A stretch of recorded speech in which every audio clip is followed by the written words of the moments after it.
Hello అండి. ఇంక ఈ వీడియో అయితే మా బుజ్జి క్యాప్చర్ చేశారనమాట. చెప్పు చిన్న. ఒక పక్క నేను వీడియోస్ వాయిస్ ఓవర్ ఇచ్చుకుంటుంటే మా చిన్నోడు ఒక్కటే పిలుస్తున్నాడు అమ్మ అమ్మ అని. సరే అయితే ఇంక వీడియో గురించి మాట్లాడదాము. ఇంక ఇక్కడైతే మా చింతల్లి ఆడుకుంటుంది. ఒక్కసారిగా తనకి ఏమనిపించిందో ఏంటో తెలియదులే కానీ ఇంకా ఏడవడం అయితే స్టార్ట్ చేస్తుంది. చూస్తున్నారు కదా ఏం చేస్తుందో. ఇంక ఇక్కడైతే వాళ్ళ తాతయ్య ఉన్నారు, వాళ్ళ నాన్నమ్మ ఉన్నారు, వాళ్ళ డాడీ కూడా ఉన్నారు. కానీ ఎవరి దగ్గరికి అయితే వెళ్ళట్లేదు. వాళ్ళేమో ఏమైంది చింతల్లి, ఏమైంది, రామ్మ రామ్మ అని పిలుస్తుంటే కానీ ఎవరి దగ్గరికి వెళ్ళడం లేదు. ఇంకా ఇక్కడైతే నా కోసం వెతుకుతుంది.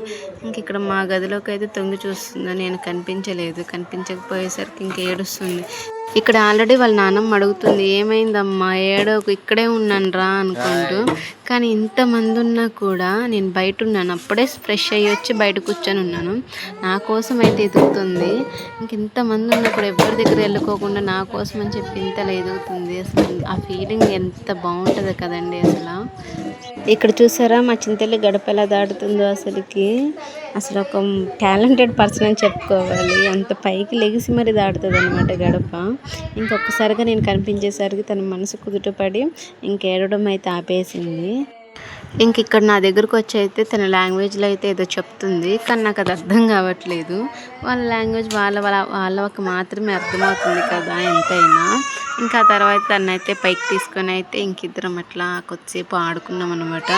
ఇంకా ఈ వీడియో కనుక నచ్చితే ఒక సబ్స్క్రైబ్ చేసుకోవచ్చు కదా ప్లీజ్.